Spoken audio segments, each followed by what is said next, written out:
A 一開口就俾人窒，或者人哋當聽你唔到。B 同地位高嘅人傾偈，齋附和，唔識講咩好。C 驚人哋冇心機聽你，特登講快啲。D 當眾講話眼神飄忽，唔敢眼神交流。嗱，以上呢4種情況都係因為唔夠自信，好多人都會不自覺咁擺低自己嘅社交姿態。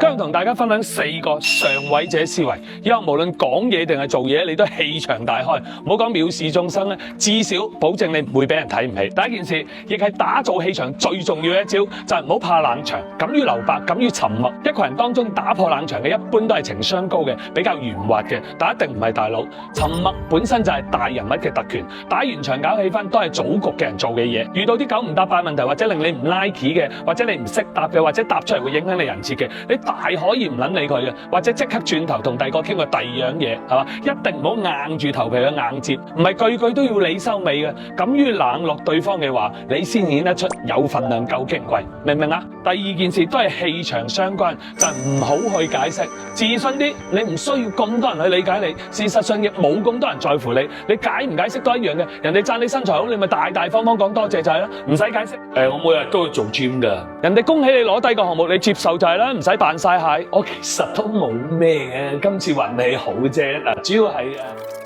睇車又好，睇咩都好，唔買就唔買啦，就係齋睇唔得㗎，直接行就係啦，有咩必要同個店員解釋？哎呀，唔好意思啊，都係睇睇先啊。尤其係啲奢侈品店咧，你見啲店員頭惡惡，人哋就係要扮到咁有氣場，先顯得個品牌高檔，公司要求嚟㗎。佢份分鐘少你好多，落班一樣逼地鐵食街邊螺絲粉，明唔明啊？越係解釋就越顯得你唔配，氣場越弱。第三件事，當眾講嘢一定唔好大聲，你大聲人哋先聽到，你就不如不講，係嘛？一唔係你冇地位咯，一唔係你講嘅嘢唔吸引人哋。發傳單叫賣先要大聲嗌㗎嘛，你竟然見啲領導講嘢大聲啊？就譬如開會，大家講下上個禮拜嘅銷售進度啊，係咪好似幼稚園家長會咁啊？大家講下上個禮拜銷售進度，係咪不露自威，音量音調一調低，成個男人翻晒嚟，而且咧細聲啲，人哋仲會專心認真聽你講，更顯氣場。靠大聲去博人有反應，好撈㗎。最後一點就係講嘢要堅定啲，唔好咦咦我。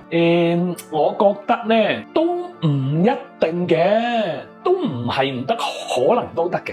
嗱，呢啲就係典型嘅弱者氣息，千祈唔好養成咁樣講嘢嘅壞習慣，救唔翻㗎。你咁講嘢，遲早人哋當你透明，因為你冇觀點冇態度。我唔同意呢個講法，就咁決定，就係咁話少人狠，你嘅建議、你嘅決策先有份量，明晒未？嗱，最後用撒切爾夫人呢段話同支持邦哥嘅各位 fans 共勉。